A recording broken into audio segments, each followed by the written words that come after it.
pour ceux qui étaient là l'année dernière, on avait commencé la conférence avec Michel Combes. Avec Michel, on s'était beaucoup amusé dans cet exercice de prospective. Et Michel avait dessiné la stratégie de SFR et Altis. Il l'a dit, et Alain Veil l'a fait. Donc je suis très heureux d'accueillir sur scène Philippe Escande, éditorialiste du Monde, et Alain Veil, donc le directeur général de Altis Media. Et je suis sûr que Alain, tu vas nous expliquer ce qu'est devenu la Galaxie. En tout cas, Michel a tout expliqué, et tu l'as fait. Merci François. Alain Veil, bonjour. Bonjour. Alors, vous êtes certainement le plus grand entrepreneur de médias des 20 dernières années en France. Si, il faut le dire. Vous êtes parti de presque rien, quelques radios en déshérence qui s'appelaient BFM ou RMC, et puis vous avez constitué un groupe puissant, présent dans la radio, la télévision et la presse. Et vous continuez encore à lancer AG Continue aujourd'hui de nouveaux produits, de nouvelles télévisions. La petite dernière s'appelle My Cuisine. Voilà. Mais vous êtes aussi, et on vient d'en parler, devenu un peu la tête de pont française d'une vague qui déferle sur le monde et veut réveiller donc un vieux démon, celui de la convergence entre les médias, un rêve qui a coûté cher, on l'a dit, à un certain Jean-Marie Messier au début des années 2000, plus récemment à Orange et à d'autres. Mais voilà, aux États-Unis, en Grande-Bretagne, on ne parle plus que de ça. AT&T rachète Time Warner, BT acquiert des droits de championnat de football britannique. Et de votre côté, vous, eh bien, vous avez choisi de vendre la majorité de votre groupe en 2015-2016 à l'opérateur Altis, qui développe une politique agressive d'achat et de contenu média. Alors, avant d'en venir sur le cœur du sujet, c'est-à-dire la convergence, juste un petit retour en arrière. Un très beau parcours, on le disait, dans les médias, la promesse d'un grand groupe autonome dans les médias, et puis vous vendez. Pourquoi ? Parce que j'ai préféré anticiper que de subir une situation qui évoluait. D'abord le choix du CSA qui, de mon point de vue, assez paradoxalement, a fait le choix de l'hyperconcentration dans l'information plutôt que le choix de l'indépendance, c'est-à-dire en permettant aux groupes installés, y compris dans l'information, d'être encore plus puissants. Ça faisait peser sur les acteurs indépendants un risque important. Donc j'en ai tiré... Donc là, vous visez le passage en gratuit de LCI. Oui, exactement. C'est-à-dire qu'on avait 2 chaînes d'information, dont une qui n'était pas rentable. Comment penser qu'à 4, ça allait pas passer? Donc j'ai considéré que le risque était important. Et l'autre élément de réflexion, c'était justement cette convergence média-télécom. Je voyais bien que les acteurs des télécoms devenaient de plus en plus importants dans les médias, ne serait-ce que pour la distribution, puisque plus le temps va passer, plus la distribution de la télévision passera par les opérateurs télécoms, que ce soit sur la fibre optique ou que ce soit sur le mobile, d'une part. Et d'autre part, l'évolution du modèle économique des chaînes de télévision va passer aussi par les opérateurs télécoms, puisque étant distribués principalement par les opérateurs télécoms demain, nous pourrons aussi développer ce qu'on appelle la publicité adressée, qui est très prometteuse et qui, là aussi, je dis, redistribue les cartes. Et toutes ces raisons m'ont fait penser que se rapprocher d'un opérateur télécom, ça avait du sens. Donc quand Patrick Drahi est venu me voir, on s'est mis d'accord assez rapidement sur la vision stratégique. Alors, donc vous avez topé, mais comme Florence l'a rappelé, ce ne sont pas les mêmes métiers, la réglementation est différente, et puis il y a cette histoire de l'exclusivité. Alors, le problème de l'exclusivité, c'est que ça introduit finalement un conflit d'intérêts entre un transporteur qui veut garder son exclusivité pour la valoriser, et puis un média qui, lui, eh bien, il voudrait au contraire être présent partout et sur toutes les plateformes. Alors comment on résout ce dilemme cornélien?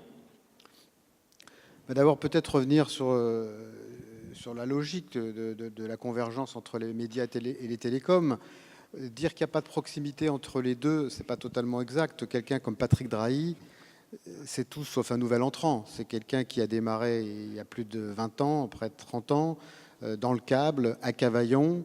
Le métier du câble, depuis le début, c'était de transporter de la télévision, donc de proposer aux abonnés des programmes de télévision. Donc il avait une très bonne expérience de la relation avec les éditeurs de chaînes et les programmes de télévision, il connaissait très bien. Donc Après, il y a la convergence entre les métiers du câble et les métiers des télécoms, associés à la convergence avec les médias, qui font qu'aujourd'hui, il y a une évidence, c'est que les médias et les télécoms fonctionnent ensemble. D'accord. Alors, sur mon histoire de l'exclusivité, est-ce que finalement, il n'y a pas ce conflit d'intérêts entre l'exclusivité, je me la garde pour la monétiser, la valoriser, et puis le média qui, lui, au contraire, ne voudrait pas qu'il y ait d'exclusivité pour pouvoir diffuser partout? Ça dépend, il y a des médias, il y a des éditeurs qui préfèrent l'exclusivité parce qu'ils sont mieux rémunérés. Nous-mêmes, nous distribuons, quand je dis nous-mêmes, Altis en France, SFR, nous distribuons un certain nombre de chaînes en exclusivité. Je pense à l'accord que nous avons signé récemment avec le groupe Discovery. Discovery a préféré le choix de l'exclusivité au choix de la non-exclusivité parce que sa rémunération était supérieure. Donc, dans un certain cas, l'éditeur préfère aussi l'exclusivité.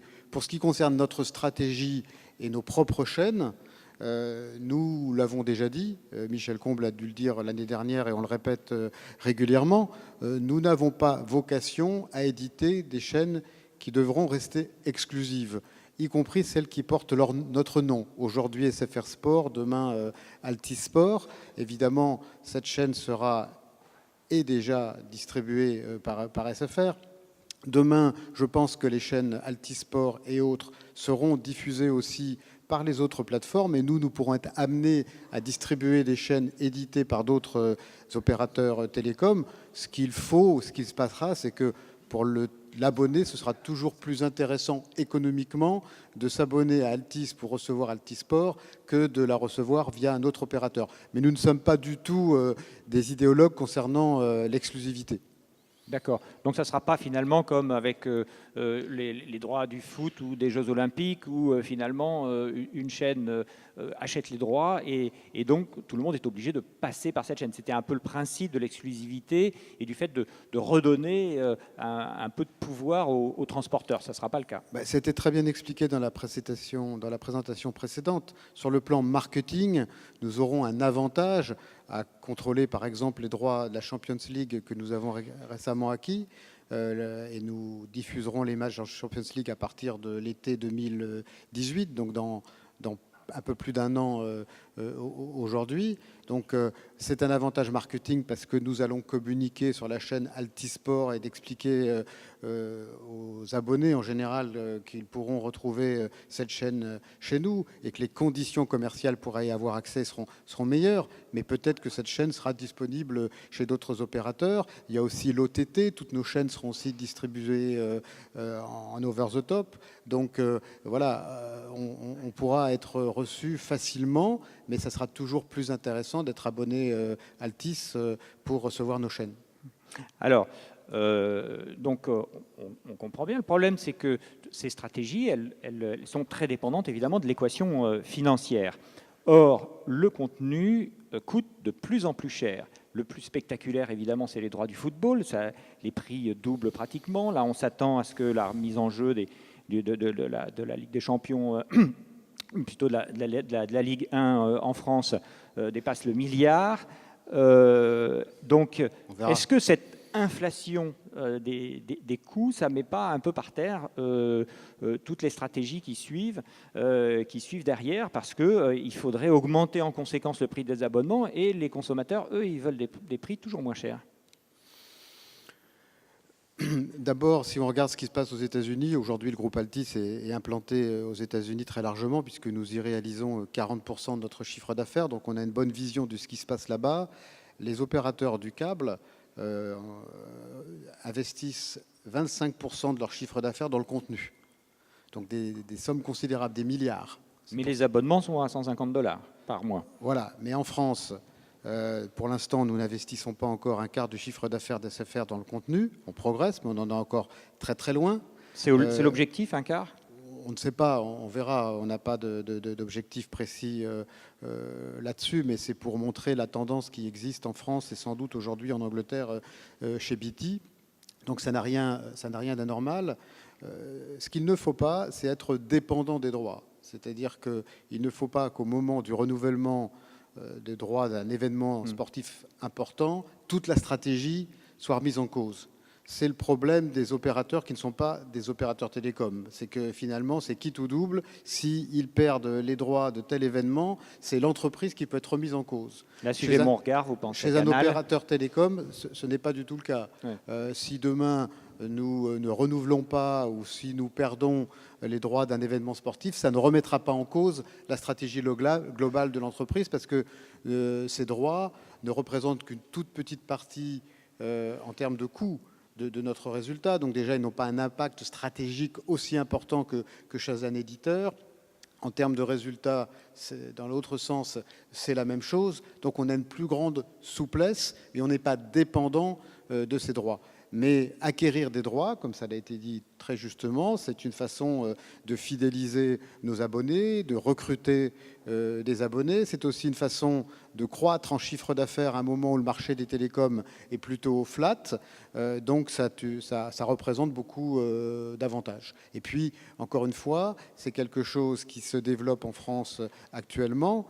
À travers, je dirais, les initiatives, c'est vrai, d'Altis, la vision de Patrick Drahi, qui encore une fois est un entrepreneur, je dirais, expert en la matière depuis longtemps. Je pense qu'il n'est pas encore perçu comme ça, mais je pense qu'il n'y a pas beaucoup de spécialistes autour de la planète qui ont son expérience dans le câble et dans la télévision.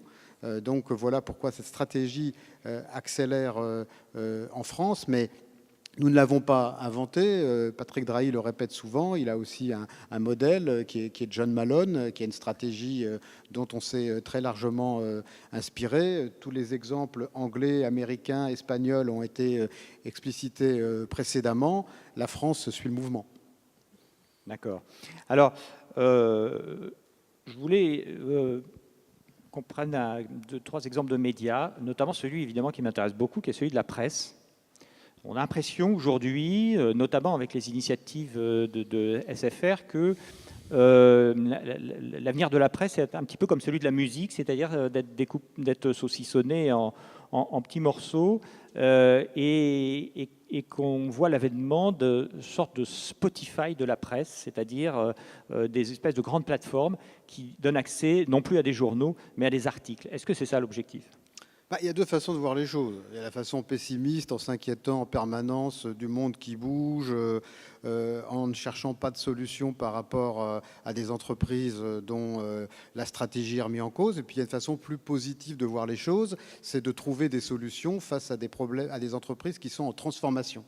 La presse va dans le mur. Il n'y a pas aujourd'hui de journaux papier qui connaissent une croissance. Je voyais encore un article ce matin, je crois dans les Échos, sur la presse américaine qui a continué de décliner de 8% l'année dernière. Donc la presse traditionnelle va dans le mur.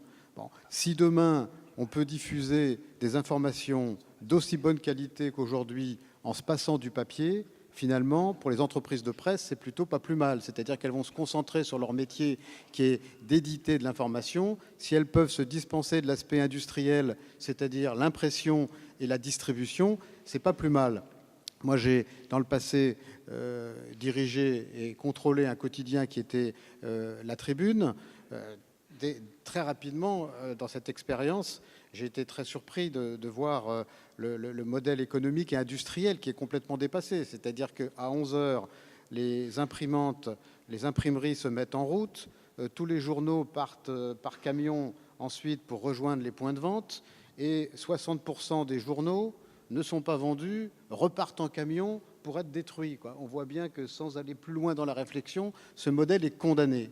Donc c'est vrai qu'en France, avec SFR Presse, on a pris une idée intéressante qu'on développe, c'est une véritable innovation, c'est d'essayer de devenir la première plateforme de distribution de journaux en France. Donc cette idée est née entre nous, rapidement comme toujours avec Patrick Drahi, et ensuite cette solution propose beaucoup d'avantages. Évidemment, il y a sans doute encore certains problèmes à résoudre, mais ça permet de distribuer facilement les journaux partout en France. Tous les abonnés d'SFR aujourd'hui reçoivent 80 journaux, dont les plus grandes marques. Ils sont très satisfaits. On a déjà vu que le taux de churn chez nous avait baissé pour ceux qui consommaient ce service régulièrement. Donc c'est le début peut-être d'une solution. Après, comme je l'ai expliqué à certains détracteurs, que ce soit la solution définitive. Bien sûr que non. Vous êtes bien placé ici pour savoir à l'IDAT, depuis 40 ans que l'IDAT réfléchit à tous ces problèmes-là, que les solutions qui sont mises sur la table ne sont pas des solutions définitives. En tout cas, l'idée de proposer un kiosque digital aux abonnés d'SFR, de leur proposer du contenu sur le mobile, comme on leur propose des chaînes de télévision sur la fibre optique, c'est finalement le même modèle. Aujourd'hui, nous rémunérons des éditeurs de chaînes. On peut très bien imaginer qu'on rémunère des éditeurs de journaux, que ce soit sous forme forfaitaire ou que ce soit sous forme de rémunération par téléchargement. Donc le modèle n'est pas du tout définitif. Ce qui est sûr, c'est que c'est un grand succès. On en est à 120 000 téléchargements par jour, donc ce qui fait de nous déjà un très très gros kiosque, et les courbes sont exponentielles. Donc on a plutôt inspiré nos concurrents qui ont lancé la même initiative, et moi je m'en réjouis parce que, comme je le dis toujours, il faut toujours être copié. Quand vous créez l'indifférence, c'est que vous n'allez pas dans la bonne direction. Quand vous êtes copié par vos concurrents, c'est que vous êtes sur la bonne voie. Donc aujourd'hui, Bouygues Télécom a lancé la même initiative, Canal aussi, et je crois qu'il y a des réflexions du côté d'Orange. Tant mieux. Tant mieux, et je pense que c'est une bonne nouvelle pour l'ensemble de la presse, parce que de toute façon, pour que ce modèle marche, il faudra continuer d'éditer des journaux de qualité pour que les Français s'y intéressent, et on saura trouver avec les éditeurs un modèle économique qui convienne à tout le monde, puisque si les éditeurs ne trouvent pas leur solution à travers notre modèle, ça veut dire qu'il n'aura pas d'avenir. Donc on est condamné à trouver une solution avec les éditeurs. Alors la presse souffre, la télévision aussi, de la vague numérique. Il y a un média qui semble un petit peu échapper, qui semble un peu être en apesanteur dans ce maelstrom qui secoue les médias, c'est la radio. Alors pourquoi la radio est si stable? C'est quoi? C'est l'effet salle de bain du petit matin? Elle est plus discrète, mais je pense qu'elle est totalement touchée aussi par les transformations digitales. Comme toutes les entreprises de notre planète, il n'y a pas un secteur qui n'est pas confronté à la rupture digitale, que ce soit une TPE ou que ce soit une multinationale. Le secteur de la radio doit aussi réfléchir. Il y a un certain nombre de risques. Il y a aussi des opportunités. Les risques, c'est que l'image est aujourd'hui disponible partout. Donc on peut regarder la télévision dans le métro. La 4G pénétrera à 100% dans le métro cette année, donc on pourra regarder BFM TV. Ou on pourra regarder dans le métro la matinale de Jean-Jacques Bourdin. On pourra l'écouter, mais on pourra aussi la regarder, puisque pour répondre à ces enjeux stratégiques, la décision qu'on a prise de notre groupe, c'est d'aller vers la convergence, cette fois-ci non pas médias-télécom, mais la convergence entre les médias, qui est une évidence, entre la télé, la radio, le digital. Donc aujourd'hui, on fait de tous nos programmes radio des émissions de télévision, quand les formats s'y prêtent. Et évidemment, RMC est un format talk, donc parler, donc ça s'y prête très facilement. L'idée, c'est de permettre à l'auditeur soit d'écouter en direct s'il est dans sa voiture, soit d'écouter en replay les grandes gueules, par exemple, parce qu'il n'a pas pu l'écouter en direct, donc il va réécouter dans sa voiture le soir, ou même de le regarder en direct à la télévision sur la chaîne numéro 23, dont nous sommes un actionnaire important aujourd'hui, ou de le regarder en replay dans son salon à 23h s'il a envie de regarder en replay. Donc la radio, elle est aussi confrontée à des risques. Il y a aussi beaucoup d'opportunités. Une autre opportunité, c'est la publicité adressée. La vente de récepteurs FM est en train de chuter très fortement aujourd'hui sur tous les marchés, parce que les gens écoutent de plus en plus la radio sur leur mobile. Donc la radio est bien devenue numérique. Et à partir du moment où ils écoutent la radio sur leur mobile, ça veut dire que la radio est connectée. Si elle est connectée, on sait qui écoute. Et donc demain, nous enverrons des messages différents en fonction de l'auditeur, si c'est un homme, une femme, en fonction de sa zone géographique, de son CSP, etc. Donc il y a à la fois des risques, mais comme dans tous les métiers, il y a aussi beaucoup d'opportunités. Alors une dernière question avant qu'on se quitte. Vous avez décidé l'an dernier et cette année de vendre l'intégralité de vos parts dans Next Radio TV à Altice. Est-ce que ça veut dire que vous allez quitter le groupe? Non, pas du tout. D'abord parce que c'était prévu. On a prévu d'aller... Mais plus en avance. Oui, on va en avance pour deux raisons. La première, c'est qu'on s'entend très bien, donc il n'y a pas de mauvaise surprise. C'est jamais facile d'intégrer un grand groupe. Tout ce qu'on avait prévu avec Patrick Drahi, on le fait. Donc moi, je suis très à l'aise aujourd'hui dans les développements et dans la stratégie d'Altis. On avait convenu avec Patrick Drahi et Michel Combe que je prendrais en main la responsabilité des médias du groupe Altis en France et à l'étranger. C'est ce que nous avons développé, donc c'est passionnant. Il y a plein de choses à faire en France, aux États-Unis, au Portugal, en Israël, etc. Donc c'est passionnant. Et la deuxième raison qui nous a poussé à accélérer, c'est que l'intégration, elle est évidente. La convergence, c'est un succès. Donc les liens économiques entre les deux entreprises sont de plus en plus fortes. Donc au regard de l'autorité de la concurrence, pour rentrer dans les détails, on était déjà à la limite du co-contrôle, donc on a préféré prendre l'initiative d'officialiser les choses et d'accélérer le process. Et voilà, et tout se passe bien. Et donc vous êtes encore totalement investi dans Altis. Plus que jamais. Merci beaucoup Alain Weil. Merci.